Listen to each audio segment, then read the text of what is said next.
Hi hello ಎಲ್ರಿಗೂ ನಮಸ್ಕಾರ. Welcome back to Bhagya creation. ಯಾರ್ಯಾರಾಗಿ ನಮ್ಮ ಚಾನಲ್ ನೋಡ್ತಾ ಇದ್ದೀರಾ ದಯವಿಟ್ಟು ಸಬ್ಸ್ಕ್ರೈಬ್ ಮಾಡ್ಕೊಳ್ಳಿ. ನನ್ನ ವಿಡಿಯೋ ಇಷ್ಟ ಆದರೆ ಒಂದು ಲೈಕ್ ಕೊಡಿ. ನಾನಿವತ್ತು ಹೆಸರು ಕಾಳು ಮತ್ತು ತರಕಾರಿ ಹಾಕಿ ಒಂದು ಸಾಂಬಾರು ಮಾಡ್ತಾಯಿದ್ದೀನಿ. ತುಂಬಾ ಚೆನ್ನಾಗಿರುತ್ತೆ. ನಾವು ಮಾಮೂಲಿ ಬೇಳೆ ಹಾಕಿ ಮಾಡ್ತಾಯಿರ್ತೀವಿ. ಬೇಳೆ ಸಾಂಬಾರು ತಿನ್ನೋದಕ್ಕೆ ಇಷ್ಟನೇ ಇರೋಲ್ಲ. ಆವಾಗ ದೇಹಕ್ಕೆ ತಂಪಾಗಿರೋ ಅಂತಂಗೆ ನಾವು ತರಕಾರಿ ಎಲ್ಲ ಹಾಕಿ ಮಾಡೋದು. ಇದು ಪೂರಿ ಸಾಗು ಅಥವಾ ಸಾಂಬಾರು ಎಲ್ಲದಕ್ಕೂ ಸೆಟ್ ಆಗುತ್ತೆ. ಅದಕ್ಕೆ ನಾನಿಲ್ಲಿ ಒಂದು ಬೌಲಷ್ಟು ಹೆಸ್ರು ಕಾಳು ಇಟ್ಕೊಂಡಿದ್ದೀನಿ. ಅಂದರೆ ನಾನೇನು ನೆನೆಸಿಲ್ಲ, ಹಾಗೆಯೇ ಡೈರೆಕ್ಟಾಗಿ ಹಾಕ್ಕೊಳ್ಳೋದು. ಮತ್ತು ಇಲ್ಲಿ ಒಂದು ಜಾರ್ ತೊಗೊಂಡು ಅದಕ್ಕೆ ತೆಂಗಿನಕಾಯಿ, ಈರುಳ್ಳಿ, ಟೊಮೊಟೊ ಮತ್ತು ಇಲ್ಲಿ ಟೊಮೊಟೊ ಎಲ್ಲ ಅಂದರೆ ನಾನು ಮಿಕ್ಸಿಗೆ ಕೆಟ್ಟೋಗ್ಬಿಟ್ಟಿದೆ. ಅದಕ್ಕೆ ಇದರಲ್ಲೇ ನಾನು ರುಬ್ಬೋಣ ಅಂತೇಳಿ ಅದು ಜಾಸ್ತಿ ಆಯಿತು ಟೊಮೊಟೊ. ಅದಕ್ಕೆ ಬೇರೆ ಸಪ್ರೇಟ್ ಒಂದು ಪ್ಲೇಟ್ ಕಿತ್ತಿಟ್ಟಿದ್ದೀನಿ. ಇವಾಗ ಸ್ವಲ್ಪ ಪುಡಿ ಆದಮೇಲೆ ಮತ್ತು ಇವಾಗ ಇರೋ ಟೊಮೊಟೊ ಎಲ್ಲ ಹಾಕ್ಕೊಂಡಿದ್ದೀನಿ. ಇಲ್ಲಿ ನಾನು ಒಂದು ಮೀಡಿಯಮ್ ಸೈಜು ಒಂದು 3 ಟೊಮೊಟೊ ತೊಗೊಂಡಿದ್ದೀನಿ.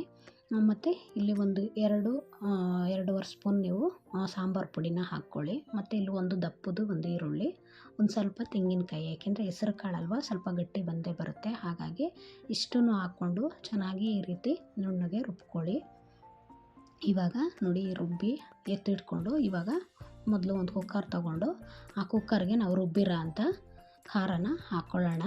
ಮತ್ತು ಸ್ವಲ್ಪ ಜಾರಲ್ಲಿ ಮಸಾಲೆ ಇದೆಯಲ್ಲ ಅದನ್ನು ಸ್ವಲ್ಪ ನೀರು ಹಾಕ್ಕೊಂಡು ಇದಕ್ಕೆ ನಾನಿಲ್ಲಿ ಎಲ್ಲ ರೀತಿ ತರಕಾರಿನೂ ನೀವು ಹಾಕ್ಕೋಬೋದು, ತೊಂದರೆ ಇಲ್ಲ. ಇಲ್ಲಿ ಕ್ಯಾರೆಟು, ಬದನೆಕಾಯಿ, ಬೀನ್ಸು, ಗೆಡ್ಡೆಕೋಸು ಮತ್ತು ಆಲೂಗೆಡ್ಡೆ ಎಲ್ಲದನ್ನು ನಾನು ಕಟ್ ಮಾಡಿದ್ದೀನಿ. ಅಂದರೆ ನೀವು ಸಣ್ಣ ಸಣ್ಣ ಕಟ್ ಮಾಡಿ ಹೆಸ್ರು ಕಾಳು ಹಾಕಿ ಈ ರೀತಿ ಮಸಾಲೆ ಇಟ್ಟು ಮಾಡಿದ್ರೆ ನಿಮಗೆ ಪೂರಿ, ಪರೋಟ ಇಂಥವಕ್ಕಾಗುತ್ತೆ. ಮಾಮೂಲಿ ಈ ರೀತಿ ಮಾಡಿದ್ರೆ ನಿಮಗೆ ಸಾಂಬಾರು ತಿನ್ನೋಕ್ಕೂ ಆಗುತ್ತೆ ಮತ್ತು ದೋಸೆ, ಚಪಾತಿ ಇಂಥದಕ್ಕೂ ಆಗುತ್ತೆ. ಇವಾಗ ನಾನು ಎಲ್ಲ ತರಕಾರಿನೂ ಇದಕ್ಕೆ ಹಾಕೋತಾ ಇದ್ದೀನಿ. ಮತ್ತು ಜಾಸ್ತಿ ಗಟ್ಟಿ ಬೇಕು ಅಂತಂದರೆ ನೀವು ಗಟ್ಟಿಗೆ ಮಾಡ್ಕೊಬೋದು. ಗೊಜ್ಜು ಥರ ಇರುತ್ತೆ, ಚೆನ್ನಾಗಿರುತ್ತೆ. ಇಲ್ಲ ಅಂದರೆ ನೀವು ಸ್ವಲ್ಪ ತೆಳು ಮಾಡಿಕೊಂಡ್ರೆ ನಿಮಗೆ ಸಾಂಬಾರು ಚೆನ್ನಾಗಿರುತ್ತೆ. ಇಲ್ಲಿ ಹೆಸ್ರು ಕಾಳು ಒಂದು ಬೌಲ್ ತೊಗೊಂಡಿದ್ನಲ್ಲ ಅದನ್ನು ವಾಶ್ ಮಾಡಿಬಿಟ್ಟು ನಾನಿಲ್ಲಿ ಹಾಕೋತಾ ಇದ್ದೀನಿ. ಅಂದರೆ ಬೇಯಿಸ್ಬಿಟ್ಟು ಬೇರೆ ರೀತಿ ಮಾಡ್ಬೋದು, ಬಟ್ಟು ತರಕಾರಿ ಜೊತೆ ಈ ಮಸಾಲ ಜೊತೆ ಇದೇ ರೀತಿ ಬೇಯಿಸ್ಕೊಂಡ್ರೆ ನಿಮಗೆ ಚೆನ್ನಾಗಿ ಬರುತ್ತೆ.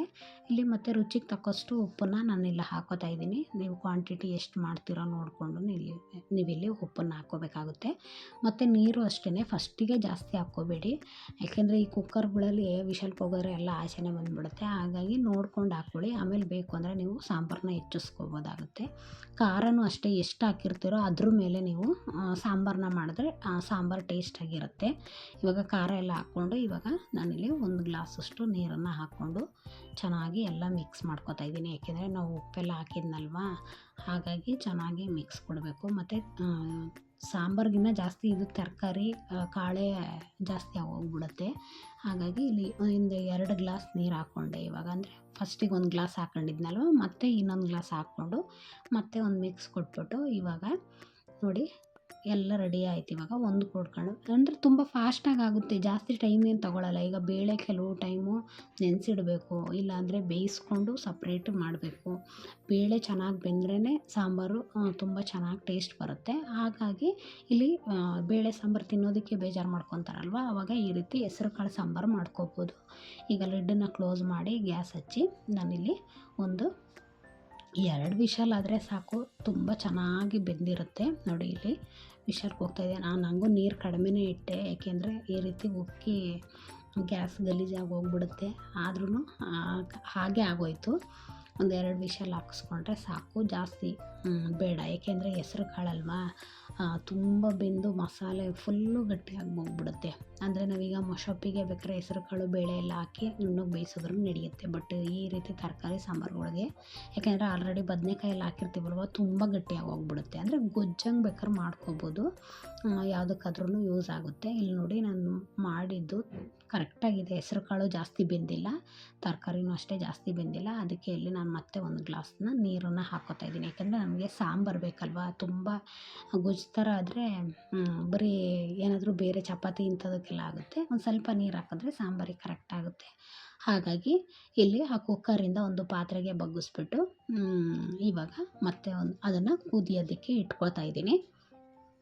ಇದೇನಿಲ್ಲ, ಬಿಸಿದ್ರಲ್ಲಿ ಯಾವುದೇ ಸಾಂಬಾರಾಗಲಿ ತುಂಬ ತೆಳು ಅಂತ ಅನಿಸುತ್ತೆ. ಬಟ್ ಸ್ವಲ್ಪ ಹೊತ್ತು ಇಟ್ಟು ತಣ್ಣಗಾಗ್ಬಿಟ್ರೆ ಅದೇ ಸಾಂಬಾರು ಗಟ್ಟಿಯಾಗಿ ಹೋಗ್ಬಿಡುತ್ತೆ. ಇವಾಗ ಅದನ್ನು ಪಕ್ಕಕ್ಕೆ ಎತ್ತಿಟ್ಬಿಟ್ಟು ಒಂದು ಒಗ್ಗರಣೆಗೆ ಒಂದು ಪ್ಯಾನ್ ಇಟ್ಕೊಳ್ಳೋಣ. ಇವಾಗ ಅದಕ್ಕೆ ಸ್ವಲ್ಪ ಎಣ್ಣೆ ಮತ್ತು ಸಾಸಿವೆ ಮತ್ತು ಒಂದು ಈರುಳ್ಳಿ, ಒಂದು ಟೊಮೊಟೊ, ಸ್ವಲ್ಪ ಕರಿಬೇವನ್ನ ಹಾಕ್ಕೊಂಡು, ಅಂದರೆ ನಿಮಗೆ ಈರುಳ್ಳಿ ಟೊಮೊಟೊ ಹಾಕ್ಕೊಂಡು ಒಗ್ಗರಣೆ ಮಾಡಿದ್ರೆ, ಏಕೆಂದರೆ ಇದು ತರಕಾರಿ ಎಲ್ಲ ಹಾಕಿ ಮಾಡಿರೋದ್ರಿಂದ ನೀವು ಈ ರೀತಿ ಒಗ್ಗರಣೆ ಕೊಟ್ಕೋಬೋದು. ಇಲ್ಲ ಅಂದರೆ ಮಾಮೂಲಿ ಸಾಸಿವೆ ಕರಿಬೇವು ಇಷ್ಟು ಹಾಕ್ಕೊಂಡು ನೀವು ಒಗ್ಗರಣೆ ಕೊಡ್ಬೋದು. ಅಂದರೆ ನಾವು ಟೊಮೊಟೊನು ರುಬ್ಬಿರ್ತೀವಲ್ವ, ಅಂದರೆ ಜಾಸ್ತಿ ಹಾಕ್ಕೋಬಾರ್ದು, ಅದು ಹುಳಿ ಆಗುತ್ತೆ. ಸಣ್ಣ ಕಟ್ ಮಾಡಿ ಒಂದು ಅರ್ಧ ಟೊಮೊಟೊ ಒಗ್ಗರಣೆಗೆ ಹಾಕಿದ್ರೆ ಸಾಕು. ನೋಡಿ ಇವಾಗ ಮೇಲ್ಗಡೆ ಒಗ್ಗರಣೆ ಕೊಟ್ಬಿಟ್ಟು ಈ ರೀತಿ ಮಿಕ್ಸ್ ಕೊಟ್ಟರೆ ರೆಡಿಯಾಗಿ ಹೋಗುತ್ತೆ. ಯಾವುದಕ್ಕಾದ್ರೂ ಸೆಟ್ ಆಗುತ್ತೆ. ಮತ್ತು ಟೇಸ್ಟು ಅಷ್ಟೇ, ಬೇಳೆ ಸಾಂಬಾರಿಗಿನ್ನ ಈ ಸಾಂಬಾರು ತುಂಬಾ ಟೇಸ್ಟ್ ಇರುತ್ತೆ. ಅಷ್ಟು ರುಚಿಯಾಗಿರುತ್ತೆ. ಮುದ್ದೆ ತಿನ್ನೋದಕ್ಕಾಗಲಿ ಅನ್ನ ತಿನ್ನೋದಕ್ಕಾಗಲಿ ನೋಡಿರಿ, ಬಿಸಿ ಬಿಸಿ ಹೆಸ್ರು ಕಾಳು ಸಾಂಬಾರು ಮಧ್ಯಾಹ್ನದ ಊಟಕ್ಕಂತೂ ಸಖತ್ತು ಸಾಂಬಾರಿದು. ಒಂದು ಸಲ ನೀವು ಮನೇಲಿ ಟ್ರೈ ಮಾಡಿ. ಹೀಗೆ ನಮ್ಮ ಚಾನಲ್ನ ಸಪೋರ್ಟ್ ಮಾಡಿ, ಸಬ್ಸ್ಕ್ರೈಬ್ ಮಾಡ್ಕೊಳ್ಳಿ, ಶೇರ್ ಮಾಡಿ, ಕಮೆಂಟ್ ಮಾಡಿ. Thank you for watching.